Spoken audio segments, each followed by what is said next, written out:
नामदेव जी कौन है? सिद्ध सिद्ध, ये जन्म से ही सिद्ध है। बचपन से भक्ति में इतनी रुचि, इनके नाना जी सेवा करते थे ठाकुर जी की, तो ये बाहर खड़े खड़े सोचते मुझे कब सेवा मिलेगी। एक दिन नाना जी से बोले मुझे भी सेवा, बोले तू अभी बालक है, अभी नहीं, थोड़ा बड़ा हो जा।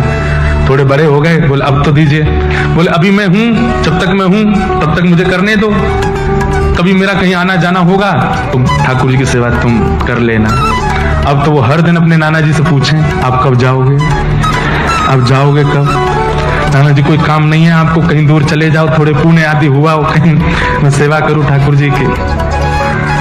एक दिन ऐसी योजना बनी, ठाकुर जी को ही इच्छा हो गई कि नामदेव जी मेरी सेवा करें। ये इतना व्याकुल होकर के मुझे देखते हैं, तो इनके नाना जी बड़े बड़े कार्यों को भी ठुकरा देते थे कि सेवा नहीं छोड़ूंगा, लेकिन आज एक ऐसा कार्य आया कि इनको जाना ही पड़ा, और तीर्थ के ओर जाना था, तो कुछ समय महीने लगा के आना था।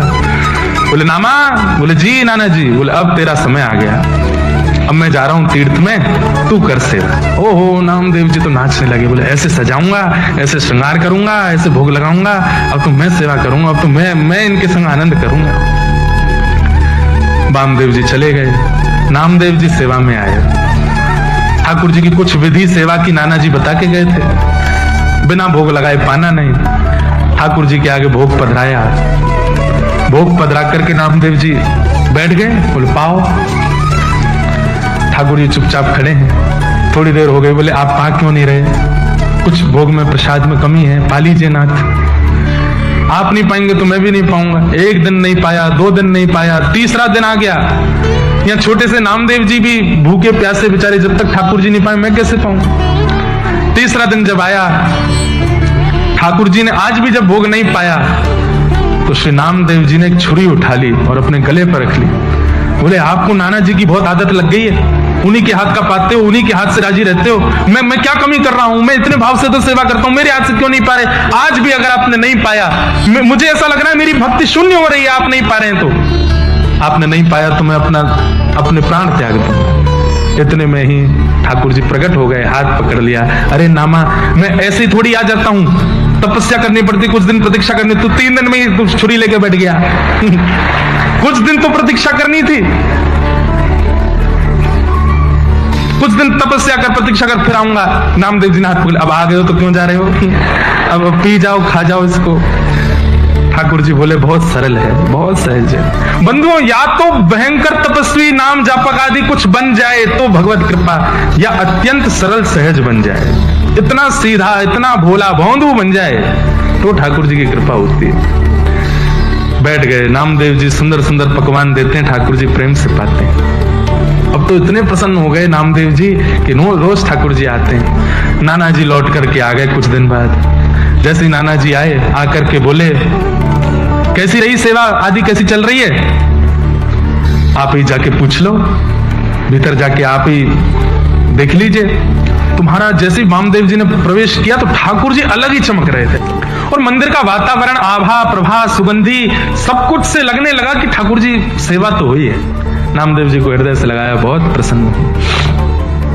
अब आज से सेवा नाना जी करने लगे, सामने भोग प्रसाद रख दिया। नामदेव जी खड़े खड़े देख रहे थे। अब तो थोड़ी देर भोग रख के पर्दा करके उठा लिया। बोले ये क्या कर रहे हो आप? नामदेव जी बोले भोग लगाए बेटा। भोग कहाँ लगा, इसमें तो सारी सामग्री रखी है, कुछ खाया तो है नहीं ठाकुर जी ने। नामदेव जी बोले ऐसे ही लगता है भोग, ठाकुर जी के सामने पधरा दो, पर्दा लगा, उठा के ले चलो। बोले मेरे से तो ऐसे नहीं होता था, मैं तो थाली की जितनी सामग्री धरता था सब पाते थे ठाकुर जी, सब पाते थे। बोले हाँ, अच्छा तो ये ले थाली, पवा के दिखा। सामने रख दिया। नामदेव जी बोले जय जय, आ जाओ, जैसे हर दिन आते थे वैसे आ जाओ, जल्दी आ जाओ। ठाकुर जी नहीं आऊं। 2-3 बार पुकारा, नहीं आए ठाकुर जी, तो नामदेव जी को पता था तरीका, फिर से छुरी लेके आए, और छुरी ला करके जैसे ही यहां से वामदेव जी परेशान हुए, ए नामा क्या कर रहा? इतने में तो ठाकुर जी का हाथ प्रकट हुआ, फिर पकड़ा। बोले तूने बढ़िया तरीका ढूंढा, बार बार छुरी रख लेता गले पे। हाँ, आप लोग नहीं करना ऐसा है ना। ये सुनकर के करने वाली बात नहीं थी ना, उन्होंने सुना थोड़ी था कहीं से, वो तो जिद थी उनकी अपने आप ही। ठाकुर जी बोले नामा तुझे मैंने बोला था ना, इतनी जल्दी प्रकट नहीं कराया कर मुझे, थोड़ी तो तपस्या, थोड़ा तो धैर्य किया कर, मुझे कितना कुछ छोड़ के आना पड़ता है, पूरा ब्रह्मांड का भार मेरे सिर पर है, सब कुछ देखना होता है, तू समझता ही नहीं है। बोले अच्छा ठीक है, नाना जी को दर्शन दो। नाना जी तो वैसे ही भाव विभोर खड़े बैठे सामने, इतना जीवन निकल गया कभी ठाकुर जी नहीं देखे, बारे नामा तेने इतने दिन की सेवा में ठाकुर जी प्रकट कर दिए। ऐसे श्री नामदेव जी महाराज हमारे। ठाकुर जी तो आने को तैयार बैठे हैं, ठाकुर जी तो प्रकट होने को आज भी बैठे हैं। आपके प्रस्तुतिकरण में कहीं कमी है, आपकी सेवा में कहीं कमी है।